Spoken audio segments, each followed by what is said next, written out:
कहीं मेरी इंसाफ की ख्वाहिश अच्छी तरह याद कर ले कि कोई है जो हमारी मदद कर सकता है। पिया ने खुद को कमरे में बंद कर ली।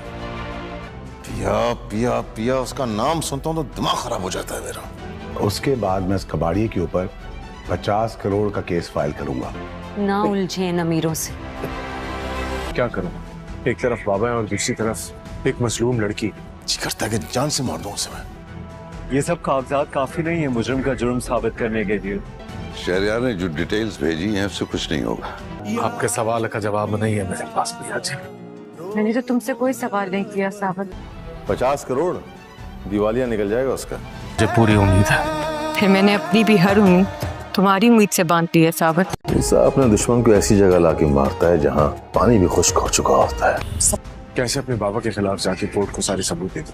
सैयद दाऊद का वकील खाकान उसे इस बात का यकीन दिला चुका होता है कि वो बड़ी आसानी के साथ ये केस जीत जाएगा और उसका वकील उसे ये बात भी कह रहा होता है ये केस जीतने के बाद हम उस पर 50 करोड़ के हर्जाने का हत्या के इज्जत का केस करेंगे। तो सैयद दाऊद जैसे ही ये बात सुनेगा वो तो बहुत ज्यादा खुश हो जाएगा और वो अपने वकील से यही बात करता है कि फिर तो असलम कबाड़िया सच में कबाड़िया ही बन जाएगा, उसका तो दिवालिया निकल जाएगा। और वो दोनों बहुत ही ज्यादा मुस्कुरा रहे होते हैं और सैयद दाऊद वहां पर ये बात भी करता है, मैं अपने दुश्मन को यूं ही नहीं जाने देता, मैं उसे तड़पा कर मारता हूं और मैं इन बाप बेटी के साथ भी ऐसा ही कर रहा हूं। और वहीं दूसरी तरफ जो कुछ अदालत में हो चुका होता है, पिया इस बात को लेकर बहुत ही ज्यादा परेशान होती है और वो घर वापस आकर अपने आप को कमरे में बंद कर लेती है और वो यही सोच रही होती है कि शायद वो ये जंग हार जाएगी।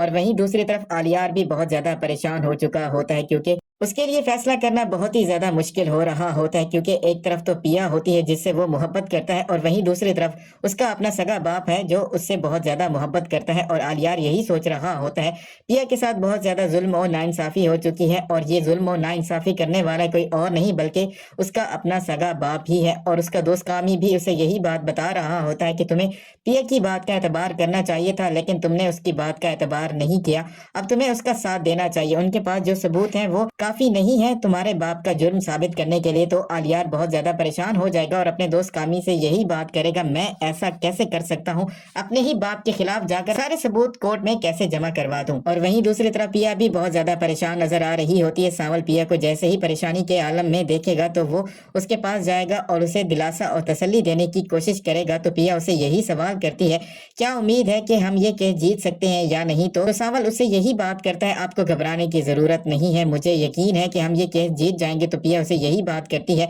बस मुझे तुम्हारे इसी यकीन की जरूरत है और मैं ये केस जीतना चाहती हूँ और अपनी माँ को इंसाफ दिलवाना चाहती हूँ। और आलियार यही फैसला करने वाला है कि वो कोर्ट में जाकर अपने बाप के खिलाफ सारे सबूत जमा करवा देगा और पिया की मदद करेगा क्योंकि उसको ये बात मालूम है उसे पिया का साथ देना चाहिए था, उसने उसका साथ नहीं दिया लेकिन अब सही फैसला किया है।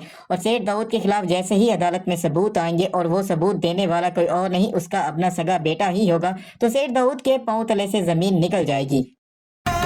पिया कमरे के अंदर बंद होती है, दरवाजे के साथ लगकर बैठ जाती है, आंखों से आंसू बहता रहता है, हाथ कांप रहे होते हैं। उसके दिमाग में सिर्फ एक ही बात घूम रही होती है, बाबा या मोहब्बत। दूसरी तरफ सावन गुस्से में इधर उधर चल रहा होता है। जब भी पिया का नाम सुनते ही उसका खून खौलता है। वो चीख कर कहता है, उस लड़की ने मेरी जिंदगी बर्बाद कर दी है, अगर वो मेरी राह में आई ना तो मैं उसे जिंदा नहीं छोड़ूंगा। बाबा सावन को समझाने की कोशिश करता है कि नफरत से सिर्फ तबाही होती है, लेकिन सावन का दिल पत्थर बन चुका होता है, उसके जहन में सिर्फ इंतकाम होता है। इधर पिया की माँ दरवाजे के बाहर खड़ी रोती रहती है, कहती है, बेटा बाहर आ जा, सच से भागकर कुछ ठीक नहीं होगा। लेकिन पिया जानती होती है कि अगर सच सामने आ गया तो या तो उसकी मोहब्बत मर जाएगी या उसका बाबा। एक नया ट्विस्ट तब आता है जब एक पुराना राज खुलने लगता है, जो दुश्मन छुपा हुआ होता है वही सबसे करीब निकलता है। वो शख्स जो अब तक मासूम लग रहा होता है असल में सारी आग वही लगा रहा होता है। आखिरी पलों में पिया फैसला करती है, वो कमरे का दरवाजा खोलकर बाहर आती है और कहती है, अगर इंसाफ चाहिए तो मैं हर सच बोलूंगी, चाहे मुझे अपनी मोहब्बत